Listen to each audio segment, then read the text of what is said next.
اللهم صل على سيدنا ومولانا محمد وعلى آل سيدنا ومولانا محمد وبارك وسلم. عن جبير بن مطعم رضي الله تعالى عنه قال: أتت النبي صلى الله عليه وسلم امرأة فكلمته في شيء فأمرها أن ترجع إليه. قالت: يا رسول الله أرأيت إن جئت ولم أجدك كأنها تريد الموت. قال: فإن لم تجديني فأتي أبا بكر. متفق علیہ. بخاری اور مسلم کی روایت ہے. حضرت سیدنا جبیر بن مطعم رضی اللہ تعالیٰ عنہ بیان کرتے ہیں کہ ایک خاتون اللہ کے نبی صلی اللہ علیہ وسلم کے پاس آئی، اپنی کسی ضرورت کے بارے میں بات کی. آپ علیہ الصلوۃ والسلام نے اسے بعد میں آنے کا کہا کہ پھر آنا میرے پاس.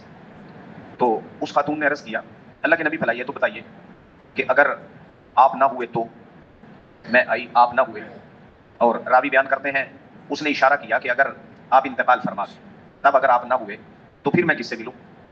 تو اللہ کے نبی صلی اللہ علیہ وسلم نے ارشاد فرمایا: اگر تم مجھے نہ پاؤ، میں تمہیں نہ ملوں، تو پھر تم ابو بکر سے ملو. اور یہ کیوں فرمایا؟ کیونکہ سارے صحابہ، صرف صحابہ ہی نہیں بلکہ صحابہ کی اولادیں، وہ بھی یہ سمجھا کرتے تھے، حتیٰ کہ کافر بھی یہ سمجھا کرتے تھے کہ نبی اکرم صلی اللہ علیہ وسلم کے بعد رتبہ وہ جناب ابو بکر ہی کا ہے. اور اس کی وضاحت ابو داؤد شریف کی روایت سے ہوتی ہے، بخاری میں بھی ہے.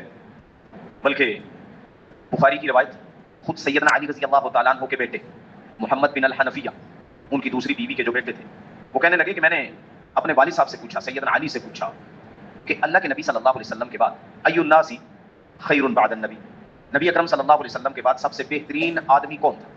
تو حضرت علی رضی اللہ تعالیٰ عنہ نے ارشاد فرمایا: ابو بکر. قلت ثم من، میں نے کہا پھر اس کے بعد؟ پھر انہوں نے ارشاد فرمایا کہ عمر. پھر محمد بن الحنفیہ کہتے ہیں کہ مجھے اندیشہ ہوا کہ اب لگتا ہے عثمان کا نام لیں، اس لیے پھر میں نے سوال بدل دیا. میں نے یوں نہیں پوچھا ثم من پھر کس کا رتبہ، بلکہ میں نے کہا پھر تو آپ ہی کا رتبہ ہوگا. سیدنا علی رضی اللہ تعالیٰ عنہ نے ارشاد فرمایا کہ میں تو مومنوں میں سے ایک عام آدمی، یعنی عاجزی سے کام لیا. تو محمد بن الحنفیہ بھی بیان کر رہے ہیں سیدنا علی کی زبانی کہ سب سے اونچا رتبہ نبی صلی اللہ علیہ وسلم کے بعد کس کا؟ سیدنا ابو بکر صدیق رضی اللہ تعالیٰ عنہ کا.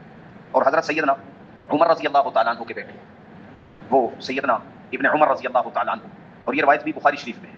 وہ بیان کرتے ہیں کنا فی زمان النبی صلی اللہ علیہ وسلم، کنا فی زمان النبی صلی اللہ علیہ وسلم، ہم نبی صلی اللہ علیہ وسلم کے زمانے میں بھی ابو بکر کے برابر کسی کو نہیں سمجھا کرتے تھے. نبی صلی اللہ علیہ وسلم تو تھے ہی نبی، باقیوں میں ابو بکر جیسا کسی کو نہیں سمجھتے. ثم عمر ثم عثمان.